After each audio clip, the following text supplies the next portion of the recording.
2015 has almost ended, and there have been some legitimately great games that came out this year. But today we're gonna look into the future, into 2016. Now this is just a personal list, guys, okay?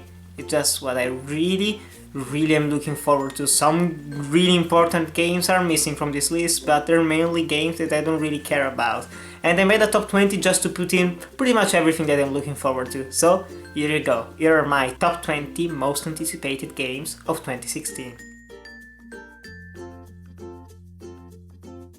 Let's start with Horizon Zero Dawn. We don't really know all that much about this game, but it's a third-person shooter. It's a weird nature versus machines kind of game, and it looks like a really fun and really beautiful looking game, and that's basically the only reason why I'm putting this on this list, because I really don't know anything about this game. There has been only 1 or 2 trailers for it, and we still don't have a really precise date for it, so we'll see how it goes, but I'm still looking forward to it. At number 19 is For Honor. I'm a big fan of sword fighting, and this game reminds me a lot of Chivalry Medieval Warfare mixed with Rock Paper Scissors. It's a really weird combination of the two, and having this game made by Ubisoft, I do have high hopes for it, because they do tend to make really good games, at least technically speaking, and it looks like fun having samurais fighting knights. It's a really interesting combination, and I can't wait it. At number 18 is Homefront: The Revolution. I wasn't a big fan of the original Homefront single-player campaign, but the multiplayer was really good, and this one actually increases the scope of the game. Now we actually have an open-world first-person shooter in which you can explore the ruins of this city and fight as part of the resistance. And it looks like Far Cry, let's be honest, this looks like a Far Cry game, but there are some nice twists in it, especially with the gameplay. You can use some different gadgets to achieve some goals, and it looks like a fun little game, so fingers crossed. At number 17 is Mirror's Edge Catalyst. I really enjoyed the original Mirror's Edge. Sure, it wasn't amazing or anything, but it was a real damn good game, and I had fun playing it. And this one, going into an open world with free running, going from rooftop to rooftop, hopefully even in the streets. I would really enjoy to explore the streets of the city. It looks like it could be a fun game, especially if they improve the combat and some of the parkour mechanics, so can't wait. At number 16 is a game that you guys probably expected a lot higher on this list, and it's Uncharted 4: A Thief's Hand. It looks pretty damn amazing, but it's been a while since I actually looked for something like this in a video game. It looks fantastic, sure, the graphics are amazing, and the gameplay is a lot of fun. But I don't know, I just don't feel it in me, I don't feel the excitement for playing this game right now. I will probably really enjoy it when it comes out, when I can play it on a PS4, but right now I'm not really all that interested in playing it. I mean, if of all these 20 games, one came and said, do you want to play Uncharted 4 or one of the top 3 games you have on the list? I will take one of the top 3. Still, Naughty Dog is an excellent developer, and I do believe that it will be a Game of the Year contender, but right now I'm not really looking all that forward to it. At number 15 is Street Fighter V. I'm not the biggest Street Fighter fan, but I do enjoy playing it from time to time, and this one looks like it will get some new improvements to the formula of the game. Maybe it will be more accessible to beginners like myself, and I do really hope it is a really great fighter, because there aren't that many fighting games coming out in 2016, and it's one of those games that I really enjoy playing with friends when they come over to my house. So fingers crossed for it being actually decent and good, and the beta is getting some really positive reception, so can't wait. At number 14 is Doom. I really enjoyed Wolfenstein: The New Order, and this new FPS by Bethesda, and it looks really damn great. It might be a boring linear game, a shooter in which you can actually after the enemies with the chainsaw, but the graphics look really, really great. The gameplay looks fun, and I really do hope they go back to the older Doom, the more go around the level and keep shooting at enemies and try to find little secrets, rather than the mixture of horror and puzzle solving that was Doom 3. At number 13 is a weird entry because it's Rise of the Tomb Raider. I have not played Rise of the Tomb Raider yet because I don't have an Xbox One. And I can't wait to play it on my PC. So, I really enjoy the Tomb Raider franchise. This has got some really positive reviews, and I'm counting it as a game of 2016 because I am really looking forward to it, but I can't physically play it now. It's a bit of a cheat, kind of, but I still can't wait to play Rise of the Tomb Raider. It looks really damn good. At number 12 is Shadow Warrior 2.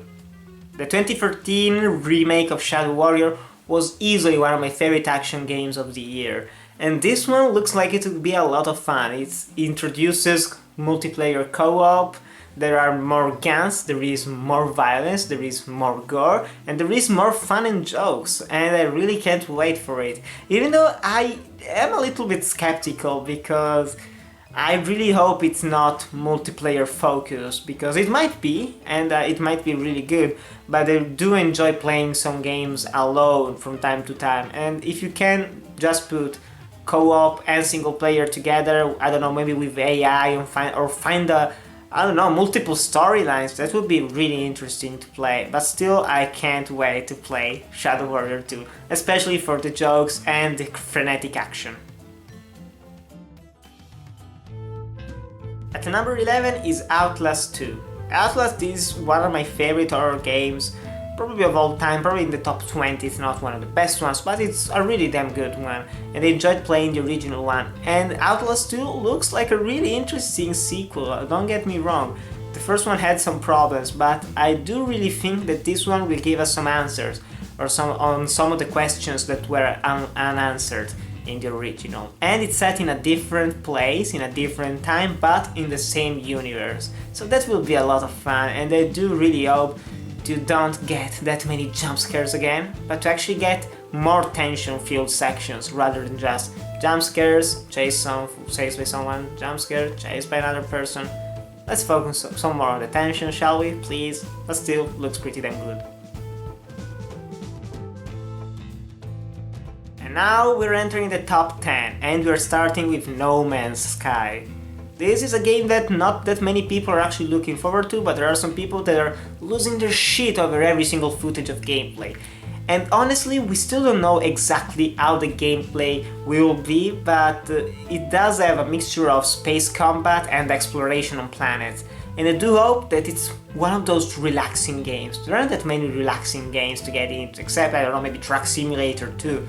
But other than that, there aren't that many relaxing games that you can just pop in and enjoy exploring everything without having to kill something or attack someone or hide from something.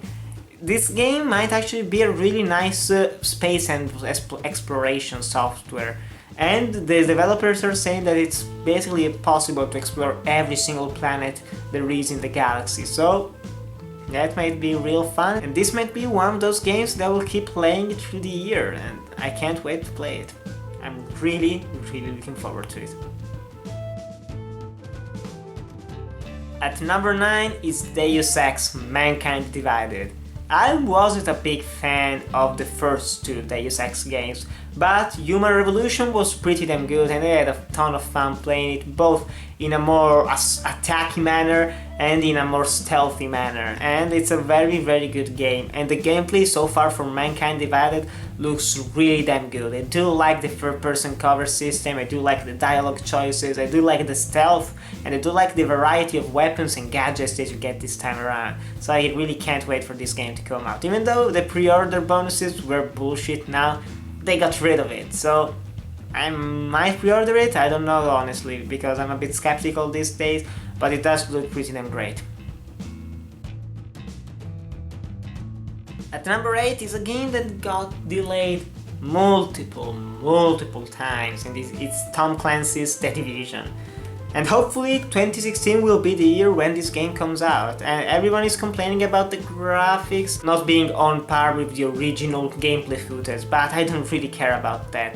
The best thing that they can do is give us some really solid gameplay. And it's a mixture, I believe, of both single player and multiplayer, in which you have to conquest this city, going around the different tunnels, subways, around the actual streets of New York, if I'm not mistaken. And it might be real fun. It's a third-person shooter, I love those. And it looks like a blast to play with friends, especially. Maybe you can get a clan of people together to go assault other enemy bases, I don't know. But it looks really interesting, and I do like the Tom Clancy games, as well as the books and movies, so really pumped for this. At number 7 is Final Fantasy 15. In the recent year or so, Square Enix has been releasing some of the older Final Fantasy games on Steam, and that's really damn good, because I do enjoy the Final Fantasy franchise, I'm a big fan of it, and I do like Final Fantasy 7, I do like Final Fantasy 10, I do like even Final Fantasy 6 and Final Fantasy 4, they are really great games, and Final Fantasy 15 looks like a really new twist on the original's formula, going for a more action RPG vibe with an open world, with outstanding graphics, and the demo looks amazing, and I can't wait to check this game out. It will probably blow everyone's mind, or it will be incredibly disappointing and dull. We'll see. At number 6 is Quantum Break. Remedy Entertainment is one of my favorite developers, and they made Max Payne 2, which is my favorite game of all time. And Quantum Break looks outstanding. They have done nothing wrong to me, even with Alan Wake, which is a really excellent game in my opinion. It does have some flaws, but it was a really fun experience.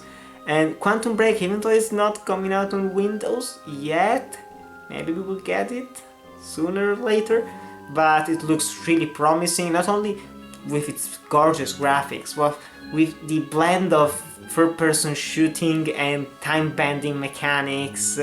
It looks like a mindfuck, but probably in the end it will be really easy and fluid to control, and I can't really wait for it. And the story of these superhumans fighting the government, it looks great, and I trust Remedy, I really trust them, and I do believe it will be one of the best games of 2016. I'm that positive. At number 5 is another sequel, and it's Dishonored 2. The first Dishonored is one of my personal favorite stealth games of all time. The combat is really good, the stealth is fantastic, and the story was fairly interesting. And now we're getting this sequel set many years after, in which you can play as both Corvo and the princess. And it looks amazing. It's set in a more colorful area, which is always nice for a sequel, and it looks like it will bring back the stealth and the combat.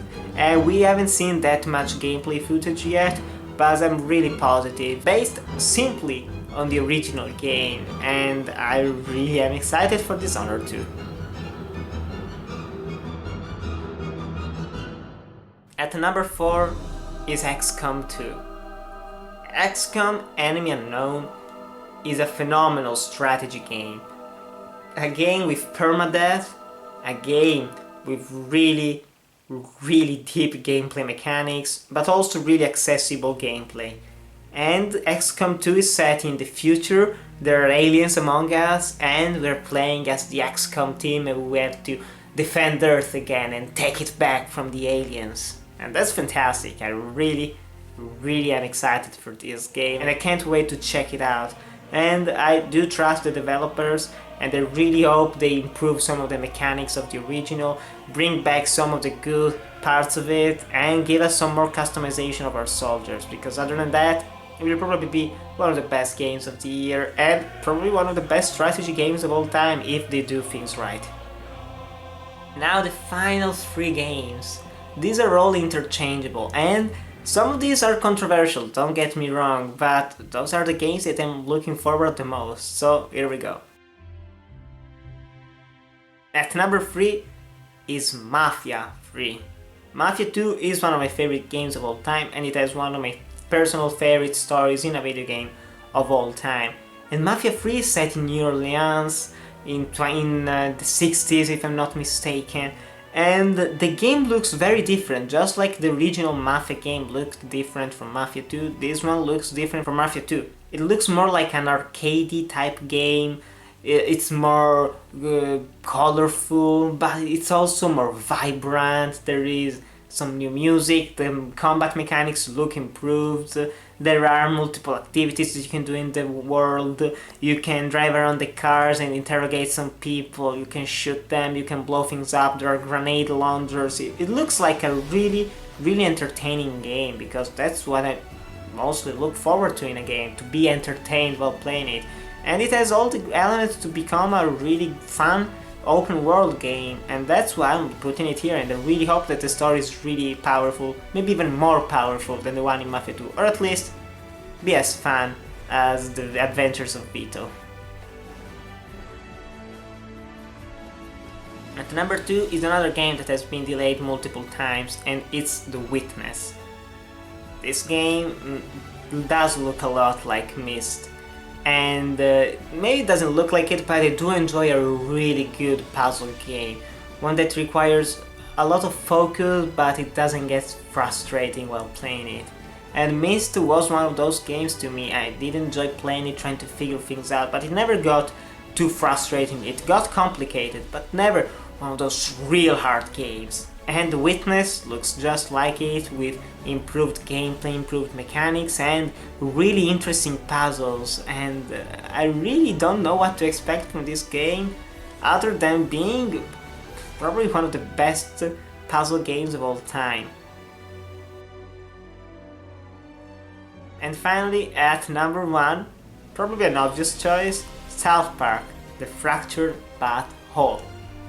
I love South Park. It's probably my favorite TV show of all time, and I've watched every single episode of it, and I had a ton of fun playing the Stick of Truth. And right now, when they announced The Fractured But Whole, I was really hyped for it.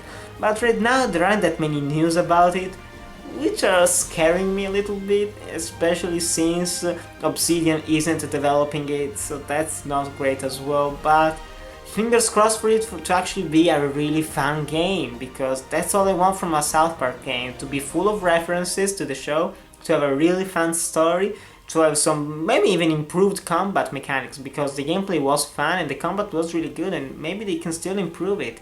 And I really can't wait to play it, because it's South Park, man, and I love it, and that's why this is my most anticipated game of 2016.